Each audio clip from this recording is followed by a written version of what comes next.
A crowded flight lands. A high-end silver carry-on is pulled from the overhead bin. A loud voice cuts through the cabin. That man stole my luggage. A tired doctor, a furious passenger, and a gate agent eager to make an arrest. The only thing standing between Dr. Elias Thorne and a pair of handcuffs is a small monogrammed leather tag. But what's written on that tag won't just end the argument. It will detonate a career. This is the story of how one quiet, deliberate action in the face of prejudice triggered an avalanche of hard karma, proving that your words can and will find you. The cabin of American Airlines flight AA-112 was a pressurized tube of stale air, blue-tinged light and quiet anticipation. The plane, an Airbus A321T that had spent the last 5 hours ferrying souls from Los Angeles to New York, was beginning its final juddering descent into JFK International. In seat 2A, Dr. Elias Thorne closed the medical journal he'd been annotating. The article, Novel Approaches to Mitral Valve Prolapse, had been dense, but his keynote speech on the same topic at the Los Angeles conference had been a resounding success. He was a man defined by precision. His suit, a bespoke charcoal grey, showed no signs of the cross-country flight. His salt and pepper beard was neatly trimmed, and his eyes, though tired, were sharp and analytical. Elias was the chief of cardiac surgery at New York Presbyterian, a position he had earned through 2 decades of relentless work, steady hands, and an unshakable calm that unnerved his residents and saved his patients. He was by nature a quiet man, a man who observed. He glanced out the window. The grey, watery expanse of the Atlantic gave way to the puzzle-piece suburbs of Long Island. Landing. Good. He had a 2 p.m. philanthropy board review at the hospital, a meeting he found tedious but necessary. A few rows behind him in the last row of business class, Caroline Lawson was practically vibrating with a different kind of energy. She was 45, impeccably dressed in a cream-colored pantsuit, and utterly consumed by anxiety. She wasn't just flying to New York, she was flying to her new life. At 2 p.m., she had the final interview for the Vice President of Communications at the Kensworth Foundation. This wasn't just a job, it was the job. A 7-figure salary, a corner office overlooking Central Park, and most importantly, a seat at the table with some of the most powerful people in the city. The Kensworth Foundation was a titan of philanthropy, with a focus on medical innovation. Caroline had clawed her way up from a mid-level marketing firm. She was smart, she was ruthless, and she was a master of personal branding. She was also in this moment a nervous wreck. She'd spent the flight rehearsing answers, her leg bouncing, earning an annoyed sigh from the passenger next to her. She'd complained to the flight attendant, a patient woman named Sarah, 3 times once, about the lukewarm coffee, once about the spotty Wi-Fi, and once about the man in row 9 who kept clearing his throat. Ladies and gentlemen, we have been cleared for our final approach into John F. Kennedy International Airport. The pilot's voice crackled. Elias unclipped his pen and placed it in his breast pocket. Caroline reapplied her lipstick, her hand shaking slightly. At JFK Terminal 8, Gate 12. Mason Jenkins adjusted his tie. He was new. He'd only been an American Airlines gate agent for 3 months, and he'd already had 2 customer complaints for being overly aggressive. His supervisor had pulled him aside just yesterday. "Mason," she'd said, "you're not security. You're customer service. De-escalate. That's the job." Mason hated that. He believed in rules. He believed in order. He saw the chaos of the terminal, the crying babies, the irate passengers, the endless lines, and he felt a desperate need to control it. He saw the arrival of AA-112 on his screen. On time, he straightened his vest, ready to enforce the boarding and deplaning process with military precision.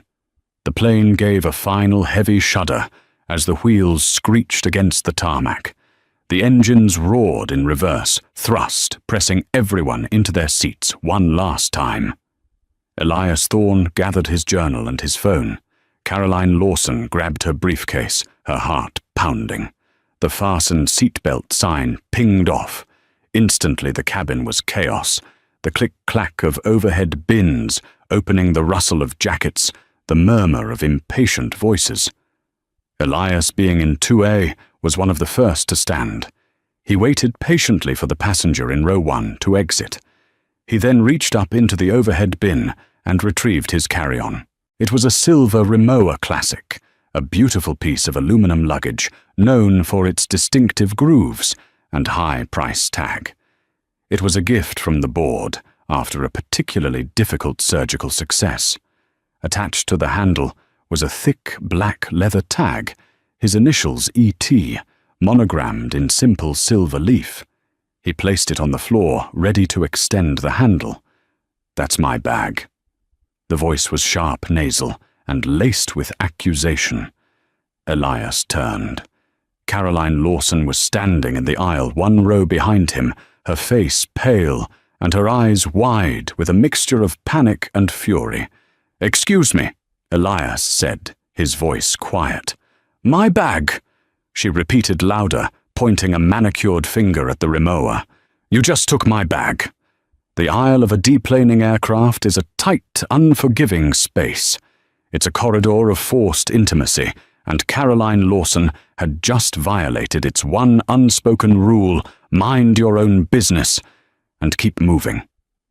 Elias looked from her accusatory finger to the bag at his feet. "I believe you're mistaken, ma'am," he said, his voice even. "This is my luggage." "Don't mistaken me," Caroline snapped. Her voice, already high, climbed half an octave. The passengers behind her groaned, the human logjam already beginning. "I know what my bag looks like. I've been watching it. You took it from the bin." Elias was a man who had faced down aortic dissections at 3 a.m. He did not rattle easily, but he felt a familiar cold weariness seep into his bones. He knew this script. "Ma'am, this bag has been in my possession since I left Los Angeles. I packed it myself this morning." "Liar!" she shrieked. The word echoed in the small space. A few passengers pulled out their phones, sensing the kind of drama that breaks up the monotony of travel.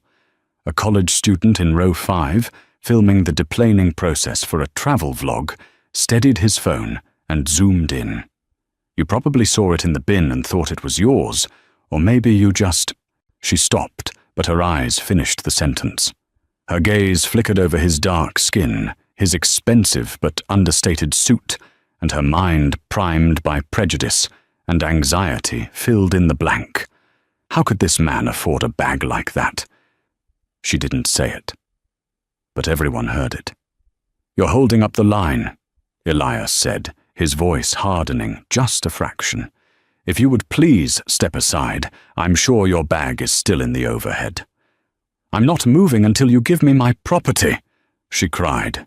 "It has my interview documents in it. My whole life is in that bag, flight attendant. This man stole my bag."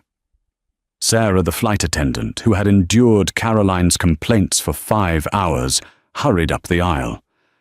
"Ma'am, what's going on? Please, we need to clear the aisle." "He stole my bag." Caroline pointed again, her entire arm shaking. "He's a thief." "Ma'am," Sarah said, her customer service voice strained. "I'm sure it's a simple mistake. Many bags look alike." "It's not a mistake. It's theft." He was probably snooping in the first-class bins. The implication was clear. He didn't belong. He must have snuck up from coach to steal from the paying customers. Elias looked at her. He saw her high-strung panic, but he also saw the casual, venomous racism that underpinned it. He had seen it in hospital boardrooms, in country clubs, and now in the first-class aisle. "This is my bag." He repeated the words now like chips of ice. "I am in seat 2A. My bag was placed in the bin directly above my head. "You," he said, looking at her boarding pass still clutched in her hand, "are in 10C. Your bin is 3 sections back." "You don't know that." "I do," Elias said, "because I watched you put your bag up. It's a silver Toomey, not a remover. It's also slightly dented on the left corner." This precision, this observation, seemed to enrage her more than his denial. It was as if he had no right to observe her. "He's lying. He's a thief and he's lying. I want the police." By now the jet bridge door was open and the first few passengers were squeezing past the drama. The logjam had reached a critical point, and at the end of the jet bridge, hearing the commotion, was Mason Jenkins. "Sir, ma'am, what's the problem?" Mason called out, his voice booming with unearned authority. "This man." Caroline surged forward, shoving past Elias and stumbling onto the jet bridge. She pointed back at him. "Mason. His name tag says, 'Mason, help me.' This man stole my luggage right out of the bin. He's trying to run off with it." Mason Jenkins's eyes lit up. This was it. Not a de-escalation situation, but a take-charge situation. He saw a well-dressed, hysterical white woman and a black man holding a very expensive bag. His bias, trained by a lifetime of stereotypes and a craving for authority, snapped into place.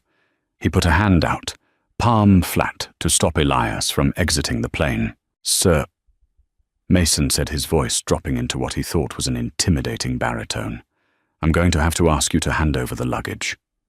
The jet bridge became a theatre. The passengers shuffling by were a captive audience.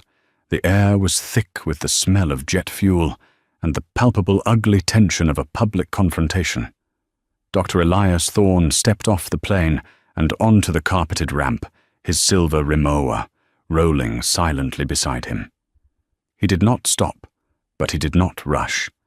He moved with the deliberate grace of a man who refused to be hurried. Mason Jenkins, the gate agent, puffed his chest and stepped directly into Elias's path. "Sir," I said, "stop. You are being detained. You have been accused of stealing luggage." The word "detained" hung in the air. The vlogger in row 5 was still filming his lens, capturing the scene perfectly. Mason's self-important stance, Caroline's teary-eyed, furious face, and Elias's mask of profound, weary calm. "You are not a police officer," Elias stated quietly. "You cannot detain me. You are a gate agent." "I am an agent of this airline, and you are on airport property," Mason retorted, his face flushing. He was losing control. "This passenger," he gestured to Caroline, "has identified you as a thief. Now hand over the bag, or I will call port authority." "Call them," Elias said. "I welcome it. In fact, I insist." This threw both Mason and Caroline. They had expected denial fear, perhaps an attempt to flee. They did not expect agreement. Caroline, seeing her narrative slipping, redoubled her efforts.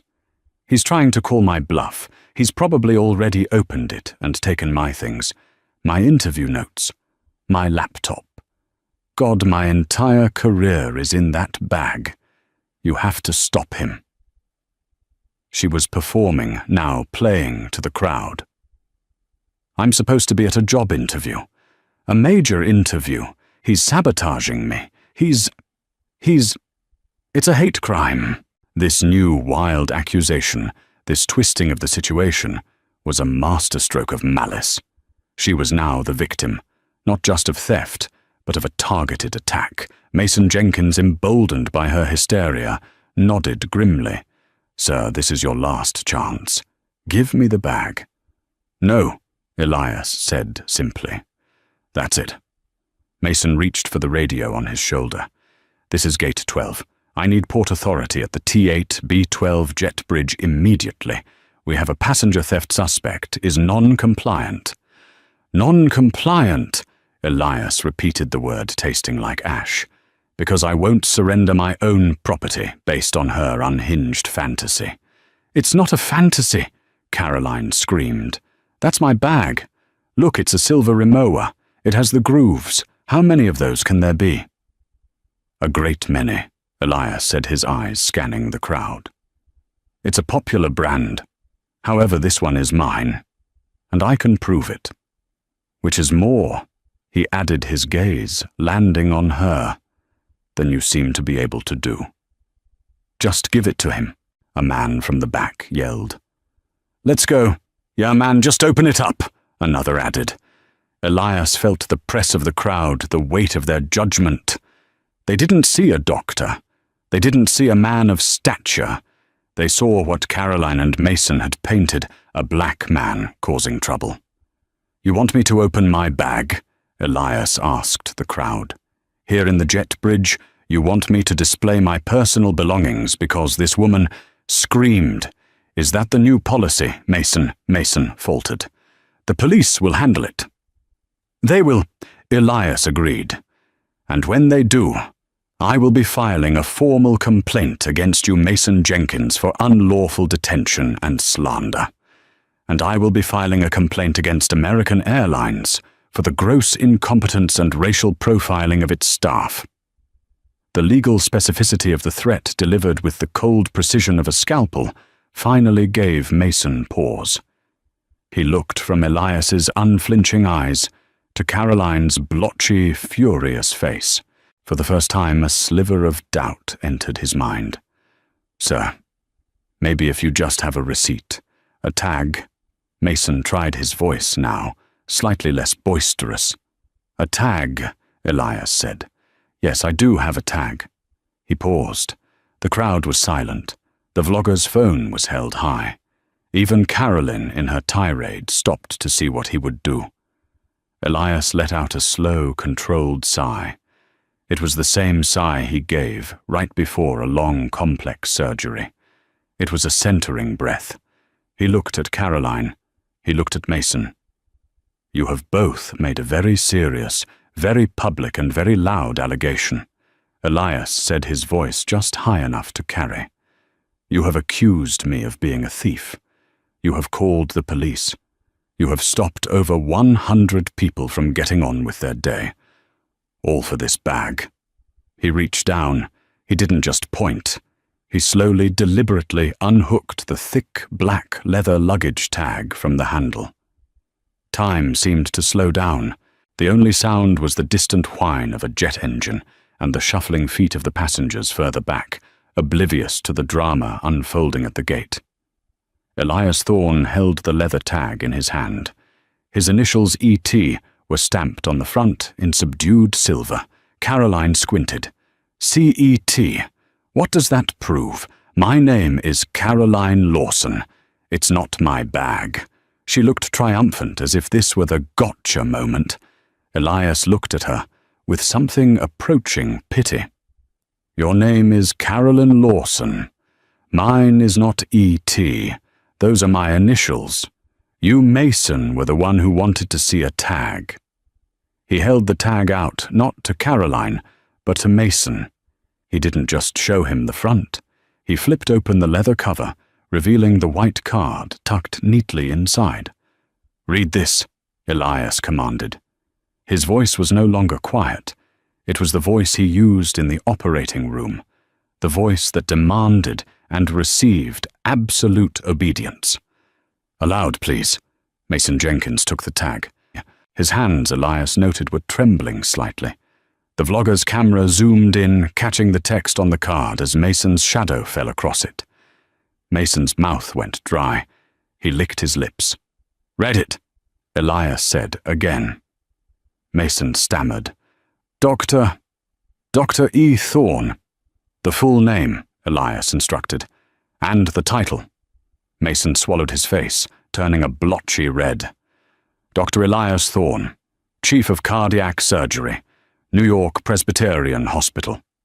A collective gasp went through the crowd. The man who had been called a thief and non-compliant was one of the top surgeons in the country. Caroline's face went from furious red to a chalky, sickly white. Her mouth opened, but no sound came out. "Oh, but that's not all." Elias said, his voice relentlessly calm. He reached into his suit pocket, the one he'd tucked his pen into. He pulled out his hospital ID on its lanyard and clipped to the same lanyard his conference badge from the event in Los Angeles. He held it up for all to see. The vlogger's camera filmed it in perfect high-definition clarity. The badge read, Dr. Elias Thorne, Keynote Speaker, American College of Cardiology, Annual Conference. I was the keynote speaker. Elias said, his eyes locked on Caroline. This bag contains my notes, my laptop with patient confidential research, and the plaque I was just awarded. Now, Ms. Lawson, would you like me to find your bag for you? The Toomey with the dented corner. Or, he said, turning his cold gaze to the gate agent, should we wait for the Port Authority police? You were so keen on calling. Mason Jenkins looked as if he'd been struck by lightning. He was holding the ID of one of the most powerful doctors in New York. He dropped the luggage tag as if it had burned him. Sir, Dr. Thorne, I apologize. Mason stammered, his voice a pathetic squeak. She was very convincing, she said. She was loud, Elias corrected. And I was what I fit the profile you were comfortable with, Mason. You escalated a simple misunderstanding into a criminal accusation. You threatened me. You humiliated me in front of hundreds of people. No, I was just following procedure. Was it procedure to call me a suspect? Elias shot back. Was it procedure to call the police before you verified a single fact? Suddenly a voice came from the plane. Ma'am, is this yours? The flight attendant, Sarah, was standing at the door of the aircraft, holding a silver Toomey carry-on, a carry-on with a very distinct, visible dent on the upper left corner. All eyes went to the bag. Caroline Lawson looked at the Toomey. She looked at the Rimowa at Elias's feet. She looked at the ID in his hand. And she looked at the sea of faces and the dozens of phones all pointed directly at her. She had just publicly, and with racist vitriol, accused one of the city's most prominent surgeons of being a common thief. The silence on the jet bridge was a physical weight. It was broken only by the click of the vlogger's phone as he saved the recording. Caroline Lawson was frozen. The blood had drained from her face, leaving her lipstick a garish red slash. She looked from her dented Toomey, now held by the flight attendant, to the identical pristine Rimowa at Dr. Thorne's feet. She had not made a mistake. She had made a choice. She had seen a black man with an expensive bag, and her prejudiced mind had constructed an entire narrative of theft, a narrative she had broadcast with righteous racist fury. Mason Jenkins was in a full-blown panic. Dr. Thorne, sir, please. It was a misunderstanding. She was hysterical. I'll call Port Authority back. I'll tell them it's a false alarm. You will do that, Elias said, his voice flat and devoid of emotion. He carefully clipped his conference badge back to his pocket and reattached his leather luggage tag to the Rimowa's handle. The click of the metal buckle was like the sound of a closing door. But this is not over, Elias continued, turning his full attention to the gate agent. You did not follow procedure. You engaged in profiling. You abused your authority. And you did it publicly. I want your full name and your employee ID number. Now. Sir, please, Mason begged. Your name and your ID number. Defeated, Mason recited his ID number and his full name, Mason Jenkins. Thank you, Mason Jenkins, Elias said. You can expect to hear from my hospital's legal counsel and from American Airlines Corporate. I will be filing a formal complaint demanding your immediate termination. Mason's knees visibly buckled. Termination, sir, it was a mistake. I need this job. And I. Elias said, need to get to a hospital board meeting. You should have considered that before you appointed yourself judge, jury, and arresting officer based on the ramblings of a bigot. He then turned his gaze to Caroline. She was still standing there, mute as passengers pushed past her, shaking their heads in disgust. "Idiot," one muttered. "That was Dr. Thorne," another whispered, having recognized the name. Elias stepped toward her. Caroline flinched as if expecting to be hit. But Elias Thorne did not raise his voice. He did not yell. He simply stopped in front of her. "You," he said, his voice low and precise, "owe me an apology." Caroline's throat worked. She was a communications expert. Her entire life was built on words. But now she had none.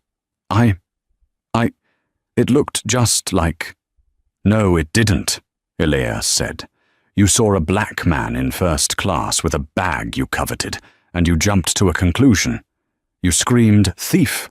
You screamed, 'Hate crime!' You lied about your interview documents to build a case.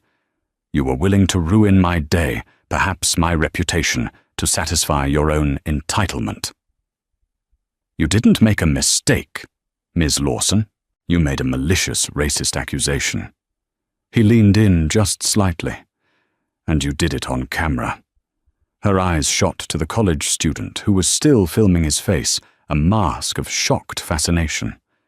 The video was already uploading. "Enjoy your interview," Elias said. With that, he extended the handle of his remover. The click of the handle locking into place was sharp and final. He straightened his suit jacket, nodded once to the mortified flight attendant, Sarah, and walked away. He did not look back. He disappeared into the chaos of Terminal 8, a column of quiet dignity, leaving a smoking crater of humiliation behind him. Caroline Lawson was left alone, standing next to Mason Jenkins. The crowd had dispersed. The show was over. She grabbed her dented Toomey from Sarah without a word. Her phone buzzed in her hand. It was a calendar notification. Final interview, Kensworth Foundation, 2:00 p.m., 40th floor boardroom. She had less than 2 hours. She was covered in a cold sweat. Her hands were shaking so badly she could barely hold her phone. "It's fine," she whispered to herself, starting to walk, then run toward the baggage claim. "It's fine. He's just a doctor, a surgeon. What are the chances? It's a big city.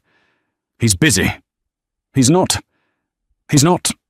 It'll be fine. No one will ever know." But the vlogger's video titled, "Karen Accuses Top NYC Surgeon of Stealing Ends Badly," had just finished uploading. It hit 10,000 views before she even got to the taxi stand. The back of the black GMC Suburban was an oasis of quiet. Elias's driver, a man named Tony, who had been with him for 5 years, sensed his boss's mood and kept the partition up. Elias sat back against the cool leather, but he was not relaxing. He was methodical.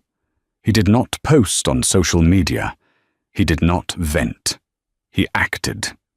His first call was to Gloria, his executive assistant. "Gloria, I'm about 10 minutes out. Please clear my schedule for the first hour. And get Michael Harrison on the phone." Michael Harrison was the general counsel for New York Presbyterian. 5 minutes later, his phone rang. "Elias, back in town, how was the conference?" "It was fine, Michael. Listen, I was involved in an incident at JFK, Terminal 8, American Airlines." In calm, precise, clinical detail, Elias recounted the entire event. He gave the flight number, the gate number, and the names. Mason Jenkins, employee, ID 7749B, and the passenger, Caroline Lawson. The flight attendant, Sarah, was a witness. She was professional. Jenkins was not. Michael Harrison was silent for a moment. "Elias, are you okay?" "I'm angry," Elias admitted, rubbing the bridge of his nose. "I'm exhausted. But I am not harmed. I am, however, concerned. This wasn't just poor customer service, Michael. This was profiling." Jenkins called for Port Authority on the word of a single hysterical passenger. He used the word detained. He called me a suspect in front of 100 people. I want him fired, and I want a formal public apology from the CEO of American Airlines. You'll have it, Michael said, his voice hardening. The hospital's legal team was famously aggressive. We spend millions a year on air travel for our surgeons and transport teams. AA will not want to lose that contract. I'll have a letter drafted to their general counsel before lunch. I'll also check the Port Authority dispatch. If Jenkins's call went on record, this is very, very serious for them. Good, Elias said. Now on to the second matter, the 2 p.m. philanthropy review. Ah, yes, the Kensworth Foundation, Michael said. They're presenting their new Community Medical Access Grant proposal. Their new CEO, Mr. Davies, is there. He's very keen. They want to attach their name to our new cardiac wing. I've read the proposal, Elias said. It's solid. Who are they sending Davies? Davies their COO and... let's see. Michael clicked a few keys. They're bringing in their top candidate for the new VP of Communications. They want our informal buy-in before they make the final offer. They value your opinion on public-facing roles. Name is Caroline Lawson. Elias Thorne went very, very still. The Suburban, which had been gliding through midtown traffic, came to a stop at a red light. Elias, Michael asked, you still there? Michael. Elias said, his voice a low, dangerous murmur. The passenger. The woman who accused me of theft at the airport. What about her? Her name, Elias said, is Caroline Lawson. Another longer silence. Oh my God, Michael whispered. What are the odds? I'm not sure they're odds at all, Elias said, his mind working the pieces, clicking into place. She mentioned a major interview. She was flying from L.A. Kensworth's old headquarters were in L.A. She's their candidate. She must have been flying in for this exact meeting. The car began to move again. Elias looked out the window at the towering, familiar facade of his hospital. Michael, Elias said, do me a favor. Find out if anyone on the Kensworth board has seen the news today. There's a video. A video? A video? It's likely unflattering. Send Mr. Davies my apologies. Tell him I'll be running late for the 2 p.m. Maybe 2:15. Elias? What are you planning? I'm not planning anything, Elias said, a cold, hard knot of justice forming in his stomach. I'm just going to attend a meeting. But I think, given the circumstances, I'll let Ms. Lawson get comfortable first. He hung up. The surgeon's calm had returned, but it was now overlaid with the icy precision of a man about to make a final, fatal cut. Caroline Lawson stumbled out of a yellow cab in front of the Kensworth Foundation's glass and steel skyscraper. She had 45 minutes to spare. She'd spent $20 at a Starbucks in the lobby, desperately trying to scrub the blotchy tear tracks from her face and chugging an espresso that did nothing to calm her shaking hands. Her mind was a looping, high-speed replay of the incident. The name tag, Dr. Elias Thorne, Chief of Cardiac Surgery, the sea of phones. His final damning words, enjoy your interview. It was a nightmare, a catastrophe. She checked her phone, the vlogger's video. It was everywhere. Her friends were texting her. Is this you? Her old boss had texted WTFF. The title was Airline Karen Gets Destroyed by Top Surgeon. It had 1.8 million views. It had been screenshotted and was all over X, formerly Twitter. The comments were brutal. She should be fired. This is racism pure and simple. I hope he sues her into oblivion. Fired, she thought hysterically. I have to get hired first. She was a communications expert. She was supposed to manage public perception, and she had just become the star of the most viral Karen video of the month.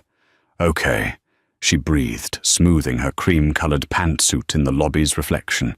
Okay, fix this. control the narrative. What were the chances Thorne was a doctor, a busy, important surgeon? He wasn't on the board of a philanthropy foundation. He was probably in an operating room right now, saving a life, not thinking about her. The name Kensworth Foundation would mean nothing to him. This Mr. Davies, the CEO, he was an older gentleman. He probably didn't look at X or TikTok. The board would be full of old money types. They wouldn't have seen it. She just had to be brilliant. She had to be so charming, so competent, so perfect in this interview that even if the video surfaced later, they would protect her. They would see her as their VP of communications, not as the airline Karen. This was her one shot. She would not let that man take this from her. She had worked too hard. She rode the silent high-speed elevator to the 40th floor. The doors opened onto a reception area of hushed, expensive minimalism, white marble orchids, and a stunning view of Central Park. "Caroline Lawson," she announced to the receptionist, her voice only trembling slightly. "Here for the 2 p.m. meeting with Mr. Davies." "Of course, Ms. Lawson. They're expecting you. They're just finishing up a call. Can I get you some water?" "Yes, please." She sat on a low leather couch, her briefcase on her lap. She practiced her smile, confident, approachable, in control.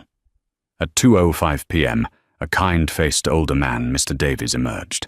"Caroline, so wonderful to finally meet you in person. Your portfolio is just stellar, truly. Mr. Davies, the pleasure is all mine," she said, her voice smooth as silk. The practiced, confident mask snapped into place. "Come right this way," he said, leading her into a magnificent boardroom. "The rest of the committee is here." She walked in. There were 3 other people. The COO, a sharp woman named Alana, and 2 senior board members. They all smiled. They shook her hand. They haven't seen it. She thought a wave of profound relief washing over her. "It's fine. It's going to be fine." "Please sit," Mr. Davies said, gesturing to the chair at the end of the long mahogany table. "We are just waiting on one more person. He's a vital member of our advisory board. He oversees our single largest philanthropic partnership, the New York Presbyterian Medical Fund. We value his opinion immensely on all our public-facing hires." Here he is now." Caroline smiled, turning her head toward the door, ready to charm this final important stakeholder. The door opened. Dr. Elias Thorne walked in, holding a leather-bound hospital portfolio. Time did not just stop. It shattered. For Caroline Lawson, the world dissolved into a high-pitched, ringing sound. The air in the 40th floor boardroom, just moments before a comfortable 70 degrees, became thin and cold. The faces of the board members, Mr. Davies, Alana, blurred into watercolor smudges. The only thing in focus was the man standing in the doorway. Dr. Elias Thorne. He was no longer in the slightly rumpled suit from the flight. He was wearing a fresh, impeccably tailored navy suit, a crisp white shirt, and a sober, dark blue tie. He looked powerful. He looked serious. He looked inevitable. He stopped his hand still on the door handle, and his eyes met hers. There was no shock in his expression. No surprise. There was only a cold, analytical recognition. It was the same look he'd given her on the jet bridge, but this time it was not weary. It was final. Caroline's practiced, confident smile didn't just fade. It cracked and fell from her face. Her skin went from pale to a ghostly, translucent white. She looked, as Mr. Davies would later describe it, like she had seen a spectre. Mr. Davies, oblivious, beamed. Elias, perfect timing. Come in, come in." Elias nodded, his gaze breaking from Caroline's, and he walked toward the table. "Dr. Thorne." Mr. Davies continued, "I'd like you to meet Caroline Lawson. She's our top candidate for the VP of Communications, the one with that incredible West Coast outreach portfolio we discussed. Elias did not shake her hand. He didn't even look at her as he passed.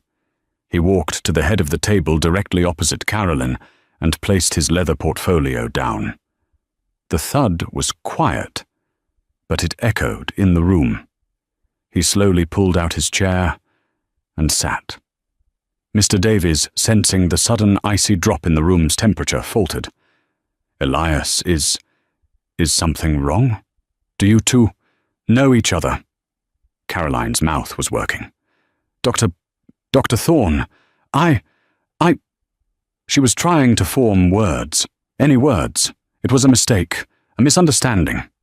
I didn't know, but the words wouldn't come. She was paralyzed by the sheer cosmic impossibility of it. Elias Thorne ignored her. He looked at Mr. Davies, his expression one of mild professional concern. He opened his folder. "Mr. Davies," Elias began, his voice perfectly level, the rich, calm baritone that had commanded operating rooms for 20 years. "The Kensworth Foundation's mission, as stated in your own charter, is built on public trust integrity and community outreach." "Correct," Mr. Davies said, looking confused. "That's exactly why we're so excited by Ms. Lawson's portfolio. Her ideas for community engagement are, well, they're revolutionary." "Are they?" Elias said, tapping a pen on his folder. "I find that surprising." He finally lifted his eyes to Caroline. She was shaking her hands, clutching the arms of her chair. "Because community. Mr. Davies is a very broad term. It includes everyone, not just the people we're comfortable with, and integrity. Well, integrity means taking responsibility for one's actions. It means not building a narrative based on prejudice." The board was now looking back and forth between the frozen, panicked candidate and their most important medical advisor.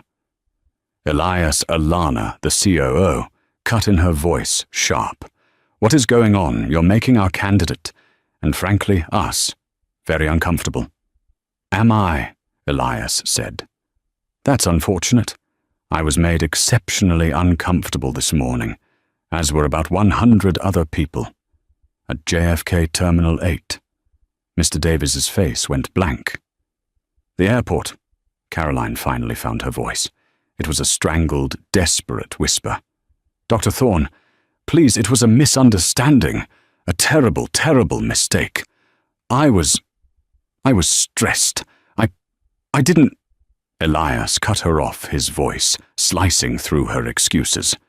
"Was it a misunderstanding when you shrieked, and I quote, 'That man stole my luggage'?" The blood drained from Mr. Davies's face. "Was it a misunderstanding when you implied I didn't belong in first class and must have snuck up to steal from your bin?" Alana's jaw dropped. "Or," Elias continued, his voice relentless, "was it a misunderstanding when you lied about your interview documents to build your case and demanded a gate agent call the Port Authority police on me simply for holding my own property?" He let the accusations hang in the air.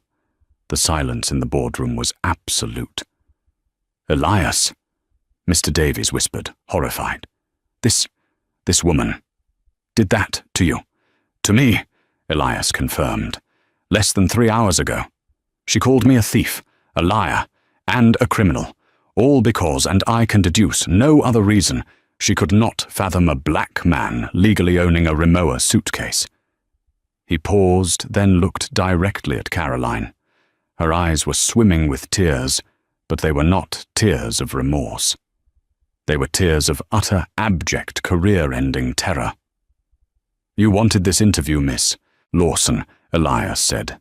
"You said your whole life was in that bag. You were wrong. Your whole life was in this room, and you just quite spectacularly set it on fire." The Kensworth Foundation boardroom, a space designed for meticulous 9-figure decisions, had transformed into a silent, brutal courtroom.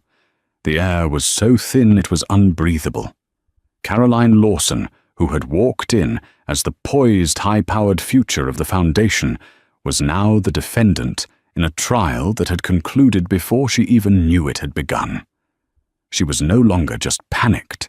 Her mind, the sharp, strategic communications mind that had clawed her way to this very room, was frantically, desperately trying to spin. This was a PR crisis, and she was the client. She had to reframe the narrative. She looked at the faces. Mr. Davies, the kind, paternal CEO, now looked at her as if she were a viper he had just found in his briefcase. Alana, the COO, was not angry. She was calculating her eyes, running a cost-benefit analysis of the sheer catastrophic liability Carolyn represented. The other two board members, an older gentleman named Arthur, and a stern woman, Beatrice, who managed the community outreach grants, looked at her with a uniform cold disgust. And then there was Elias. He was not disgusted. He was not angry. He was simply done. He had presented his evidence and was now waiting with the patience of a man who knows the outcome for the sentence to be passed. Mr. Davies, Caroline began her voice, a reedy, pathetic thing, a ghost of the confident tone she had practiced. Mr. Davies, Alana, Dr. Thorne, there has been a profound, a terrible misunderstanding. A misunderstanding. Elias's voice cut in, not loud, but sharp as a diamond. He did not let her continue. He did not let her build her web of excuses. He had already seen her perform her lies on the jet bridge. He placed his phone on the table. You're a communications expert, Ms. Lawson. Let's review the public record of this misunderstanding. Shall we? He tapped the screen. The vlogger's video now at 2.5 million views queued up. He didn't need to text it to Mr. Davies. He simply turned the phone to face the head of the table. This misunderstanding is currently the #1 trending video on X in the New York area, Elias said calmly. It seems your West Coast outreach portfolio has already gone national. He pressed play. The tinny audio from the phone's speaker filled the opulent, silent room. That's my bag. You took it from the bin. Liar, you're a thief. He was probably snooping in the first-class bins. He's a thief and he's lying. I want the police. The board watched, mortified. They saw Caroline's face not stressed, but contorted with a vicious, righteous fury. They saw her finger jabbing aggressively at the calm, steady figure of Dr. Thorne. They heard the undisguised racist insinuation that he, a black man, could not possibly belong. They saw the gate agent Mason Jenkins puffing up, calling Elias non-compliant and suspect. They watched the entire excruciating 3 minutes right up to the reveal of the name tag. They saw Caroline's face collapses in on itself when Elias held up his hospital ID. Elias stopped the video. He didn't slide the phone away. He left it on the table, a black mirror reflecting the room's horrified silence. Mr. Davies, a man whose grandfather had built this foundation on Quaker principles of integrity and service, was ashen. His hands were clasped so tightly on the table, his knuckles were white. He looked at Elias, then at Caroline. His voice, when it came, was a low, shaking rumble of pure fury. You, he said, did that. This morning. To him, he gestured to Elias, the living, breathing symbol of their single largest philanthropic partnership. You, a candidate for Vice President of Communications for the Kensworth Foundation, stood in a public airport and accused the chief of cardiac surgery at New York Presbyterian of being a thief. The full insane scale of her error, of her prejudice, landed on Carolyn like a physical weight. The spin was gone. The strategy was gone. All that was left was raw animal terror. "Mr. Davies, please!" She finally choked out the words, tumbling over each other in a sob. Please, it was one moment. A terrible, terrible mistake. I'm not a racist. I swear I was just so stressed. So anxious about this interview, about impressing you. I hadn't slept, I was on edge. It looked just like my bag. I wasn't thinking it was a moment of madness. A moment of madness. It was Elias who spoke, his voice dangerously quiet. You were stressed about this interview, so you decided to try and have a black man arrested. You were anxious, so you felt entitled to publicly humiliate me, to accuse me of a crime. That is... Alana. The COO said, her voice dripping with ice. Quite possibly the most self-serving, pathetic excuse I have ever heard. You're a communications candidate, Ms. Lawson. Your entire job profile is grace under pressure. Your job is to de-escalate, to manage perception. And your first instinct under mild stress is to create a racist public spectacle. Beatrice, the community grants manager, spoke for the first time. Her voice was thin with rage. And what precisely would you have us communicate to the communities we serve, Ms. Lawson, the ones we fund, the free clinics in the Bronx, the inner-city health initiatives that our new vice president holds these? Views that she believes people of color are snooping in first class if they have something nice. How does that align with our charter? Caroline had no answer. She just wept her mascara, finally running, carving black tracks down her pale, blotchy face. Mr. Davies had seen enough. He stood up. The gesture was slow, deliberate, and absolute. It was the movement of a king closing his court. Ms. Lawson, this interview is over. His voice was no longer furious. It was cold. It was the voice of a man making a final, irrevocable business decision. The Kensworth Foundation is built on a reputation that is our single most valuable asset.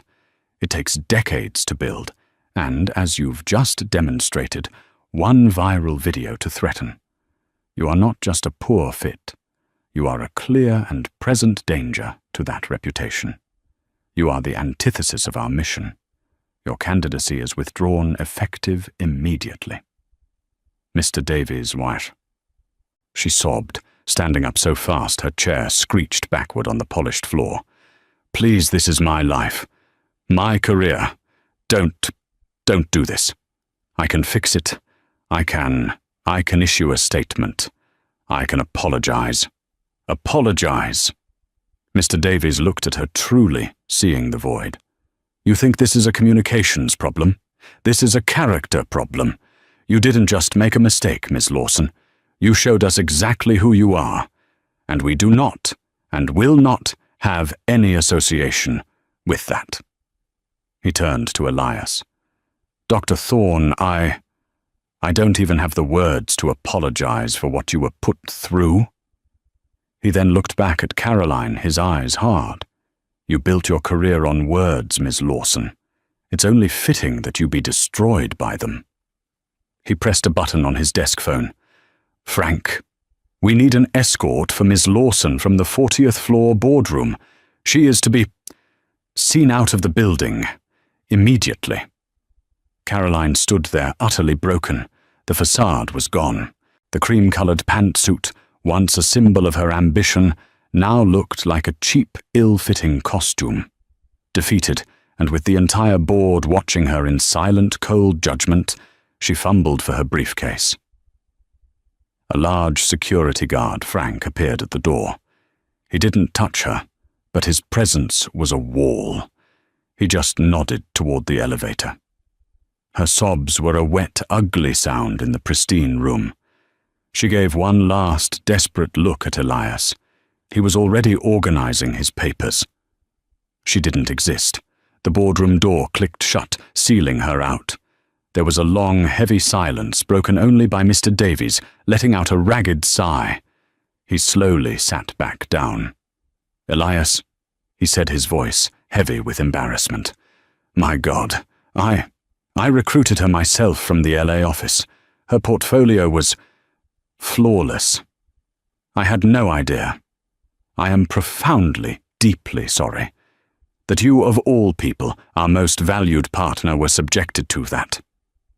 Elias Thorne nodded, accepting the apology. He closed his leather portfolio. Thank you, Robert. I appreciate that. But this isn't just about me. The room quieted. I have the standing to weather this. Elias continued his gaze steady. My name is on my hospital. My ID is in my pocket. What about the man who doesn't have chief of surgery on his luggage tag? What happens to him when she screams, thief? What happens when the Mason Jenkins of the world decide he's non-compliant and call the police? That's the work your foundation is supposed to be doing. That's the community you're supposed to be protecting. The words landed harder than any accusation. This was the real verdict. Mr. Davies, shamed and humbled, nodded slowly. You're right. Of course you're right. It's a sickening reminder. He steepled his fingers. The cardiac wing, the community access grant. It's approved. Full funding. Whatever you need. Consider it. An apology and a recommitment to our partnership. We have to be better. Thank you, Robert. I'll have my team send over the final numbers, Elias said. He stood his dignity and calm fully intact. Dr. Thorne, Alana asked. What about the airline, that gate agent, Jenkins? I was just about to handle that, Elias said, walking to the door. It seems Ms. Lawson was not the only person who failed a test of character today. He walked out of the boardroom. He rode the high-speed elevator down, alone the quiet hum, a stark contrast to the morning's chaos. He stepped out into the crisp November air of Midtown and got into his waiting car. As the car pulled into traffic, his phone buzzed. It was a text from Michael Harrison, the hospital's general counsel. Elias AA's general counsel has been on the phone with me for 20 minutes. They've seen the video. They are in full-blown panic. Mason Jenkins has been suspended indefinitely pending termination. His unlawful detention call to Port Authority is on a reviewed 911 log. They are begging for a private settlement. They are offering 500,000 frequent flyer miles and a public apology written by their CEO. They want to know your terms. Elias looked out the window as his hospital, a beacon of glass and steel, came into view. He had a 2 p.m. meeting to save and a philanthropy board review to attend. He typed a simple reply, his fingers steady. My terms are that they retrain their entire North American staff on de-escalation and implicit bias. And I'm donating the miles to the Patient Transport Fund. Let's get to work. He put his phone away. He didn't seek the fight, but he had finished it. Justice had been served. Karma had been delivered. And now he had patients to see. In the end, it wasn't just about a mistaken bag. It was about prejudice power and the blinding speed of consequences.